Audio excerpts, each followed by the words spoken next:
Good evening. This is the Elliott wave update for the NASDAQ 100 and the S&P 500 for Thursday, January the 5th, 2023. Again, the market remains in an interesting position because I don't think I am or we are the only ones waiting for directional confirmation. So I'm going to begin here with the NASDAQ. And I'm just going to go directly to that hourly chart because nothing up to this point has changed because the market's not done anything except trade in a tight range and with larger moves intraday, but nothing with conviction in terms of, okay, wave two's over, wave three's going. So we're in the exact same position we've been in here in the NASDAQ since the 28th of December. So it's still a minor wave two. Now, where we are, we have not broken below that 10,758, I'm going to call it.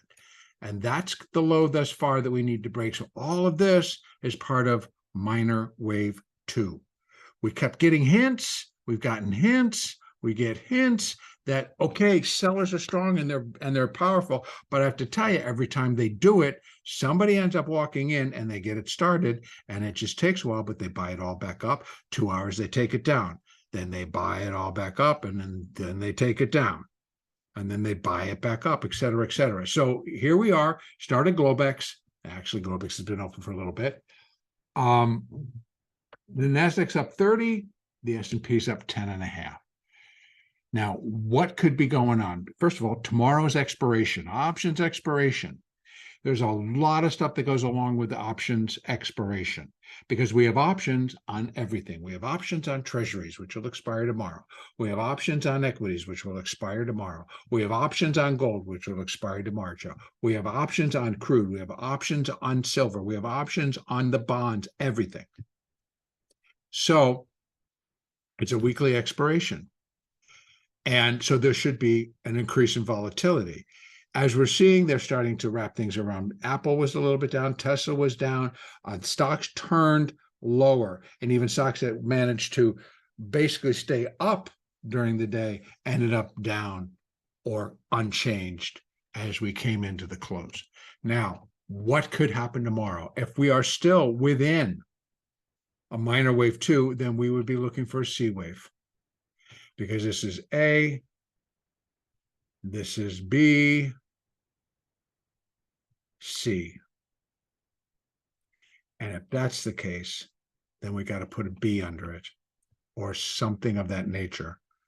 If this is going to turn into, that's the X, A, B. Yeah, could be A, B, and now we still got a C wave to do within that second ABC.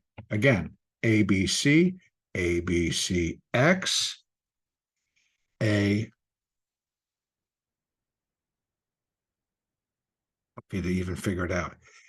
A, B, and then we just get something screwy there, and this is going to work into a C wave.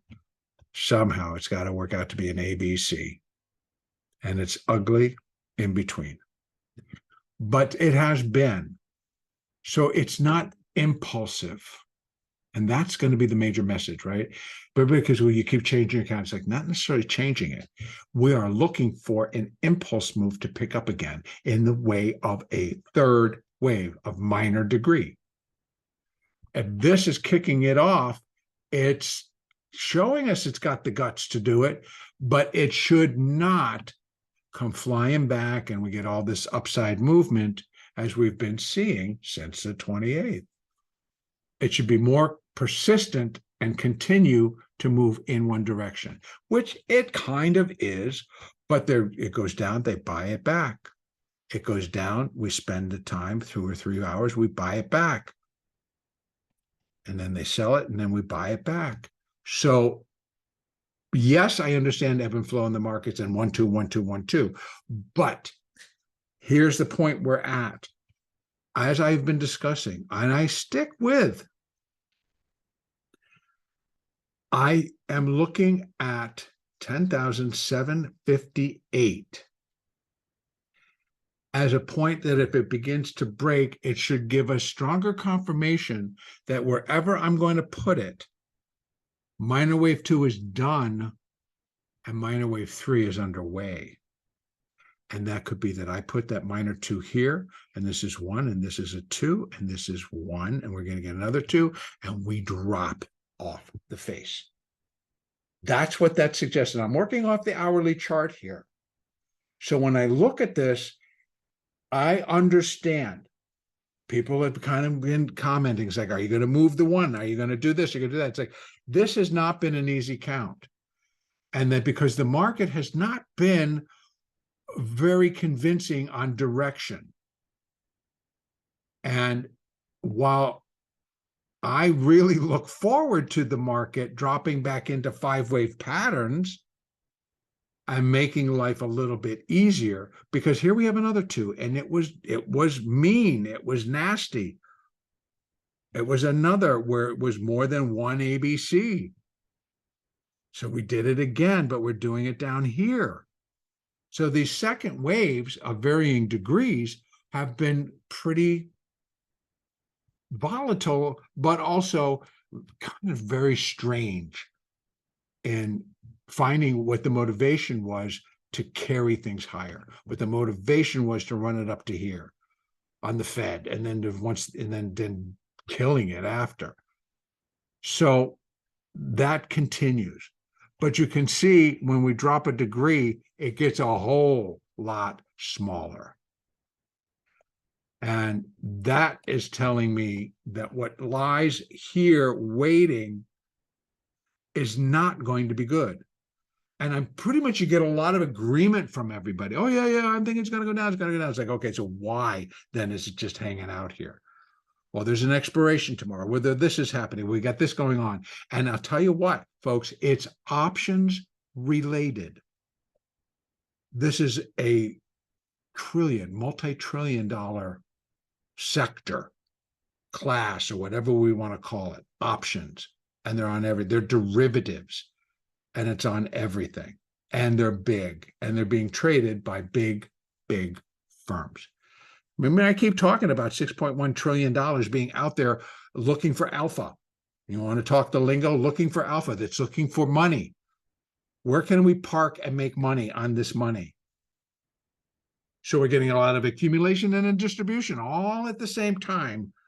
And stocks are like, wow, look at the volatility in Apple. Look at the volatility in Microsoft. Look at the volatility in Tesla. It's just been devastating. It's just been really hard. So things are going down. Things are correcting. Tesla, Apple, Microsoft, all correcting. What's holding up the NASDAQ? Same thing. It's options. It's positioning. It's how things are going right now. Now, do I think this is going to last forever? Absolutely not. I think that we're going to get our third wave. And so I believe that if we start to break 10,758 and we start heading below almost to 10,700, it should go very quickly because of the position that this thing has left itself in. Otherwise, we got a C wave, and that C wave should give us a little boost and get us back above 11,180. So these are going to be larger moves, but again, tomorrow's expiration, and they might just do it. Otherwise, the bigger move's going to start, and it's going to take it down. And I think that dropping it below 10,665 is definitely within the realm of possibilities.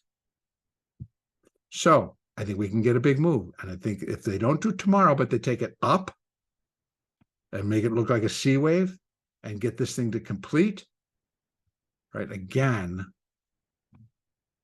AB. I think I have to do ABC. This is strange. This is where it gets strange. C. And then this, I'm not sure. I'm going to call it A, B, and a C. So it's an A and a B, and we got to do a C wave up. That fits. It fits this little count. But if it fails, then this all goes here. The 2 goes here.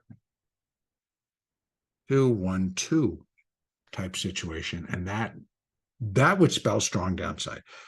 We're going to wait, let the market. Tomorrow morning, we have employment situation. So it used to be jobless claims and non-farm payrolls. Now they call it something else. But we got the jobless claims data today and the ADP employment report this morning. Both were rejected. Both were like, whoa, and the market dipped. So tomorrow's employment situation might be the nail that kind of just got to go crack and we drop. So, but on the other hand, if for any reason somebody somewhere has told, no, we like that number and it's A-okay, they hit the buy button. It could go up and it could go up just as fast. It can go back to 11,000 real quick. So that would just be up 150 points. So, or 100 points. So in any case, that's the NASDAQ. If we look at our moving averages, they are kind of lined up to go down. On the 4-hour chart, there's the hourly, there's the 50, actually the the hourly 200, the 55, the 21, the 8, and the 5. I switched to using just Fibonacci numbers. If I go back to the hourly, we're just looking at moving averages right now, same lineup, 200, 55, 21, 8, 5. They're kind of cruising because we're getting flat. The 200 downward slope, but still pretty flat. And every rally is being contained at the 200 since Tuesday. And in fact, that 200 is actually controlled even through last week. Spiked up, came down, spiked up, came down, spiked up, came way down. Holds below, holds below, holds below. They could try one swoop, they get it up there, they could break it, complete the move, and it would be similar to that. Go up, boom, ring the bell, drop. Let's go over to the S&P. Now, the S&P, it's the same story, except it's even more elongated. And here again, it hasn't even broken below its internal X wave, right? ABC, ABCX, AB, I'm going to call that C, ABCX, A, B, C wave up. And it only really needs to complete it. Still, we got that 3,900 in there. But now on the hourly chart, the 200 has come pretty far down. So there's been a lot of sell pressure, obviously within the S&P, because this is now not up here. It's kind of sunk and gone below. And they have managed to come up and go back, come up and go back, and come up and go back. But we're in that same situation. We're going to call it or it's going to run up in a C wave. And it's a little bit easier for the S&P to do because it's not come down as far. So again, we're still at 38.39, 38.40. Are we? Yeah. And it would just need to go up and break actually 3,900 would cap it off too. Structure is going to be more important in this particular case, but we're still looking for that top then in minor wave 2. They could do that tomorrow. Again, if they come in or they do it overnight so that by the time we get that number tomorrow, the employment situation number tomorrow, it's all done. And if they don't like it, we go, shoot, flying down. Because again, I'm going on the basis they didn't really like the ADP employment report and they didn't like the jobless claims. Now, yes, both were kind of shifted aside, but eventually the sellers were consistently there. Excuse me, until the end of the day. And then they bought it back up. Now, that's it for the S&P. We've got the moving averages lined up. I'm going to take this out. I'm going to go to the daily on this one. And we're just going to take a peek at where we are. On the daily, we're really kind of lining up. See what happened now at the end of this week? There's the 200, then we got the 55, then we got the 21, which has dropped below successfully and is now nicely below the 55. So the 21's below the 55. There's the 8 and there's the 4, and they're cresting and just running together, turning slightly lower. So in alignment on the daily to go down. Doesn't mean that it can't pop back up to 3,900 first. Got to tell you, just doesn't. I don't think if they did it tomorrow, or even if they did it overnight for some chance, that it really would put a wrinkle in the 21 or the 55. I don't think so. I think it would be fine. I think these would just turn flat. These would turn with it, and this would turn flat and then still go down. So we have to leave that that optional move in, that it could go up and it could do it overnight. They won't like the employment situation, and we start heading lower. But the next move, the downside move, that minor third wave, should start like that, but not stop. Do not do another one of these. We need to go and go because we're in the third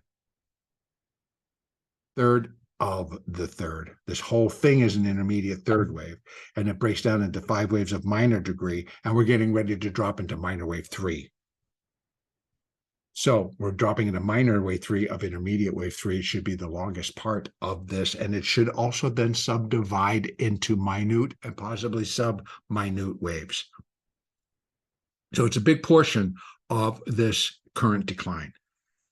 And I mean, when I say big, I'm thinking it would not surprise me for the minor third wave to be 200, take us down to like 36, below 3650, below 3600, maybe as low as 3500. And then from here, that would be 300 points. And then we wouldn't do that in one day, I don't think, unless we really kind of decide to toss our cookies and finish it. So that's going to be it. I apologize for the little bit of lateness in getting this posted. Had a really great meeting with my first teacher, who also then became a really good friend. And his name is Dan Ascani, and we're going to be doing some things, hopefully, together. And so, but that's out there, yet to come. But it was a great conversation catching up with an old friend. So I apologize for that. Our next update will be on Friday. No, it won't be on Friday. It will be on Sunday, the 8th of January.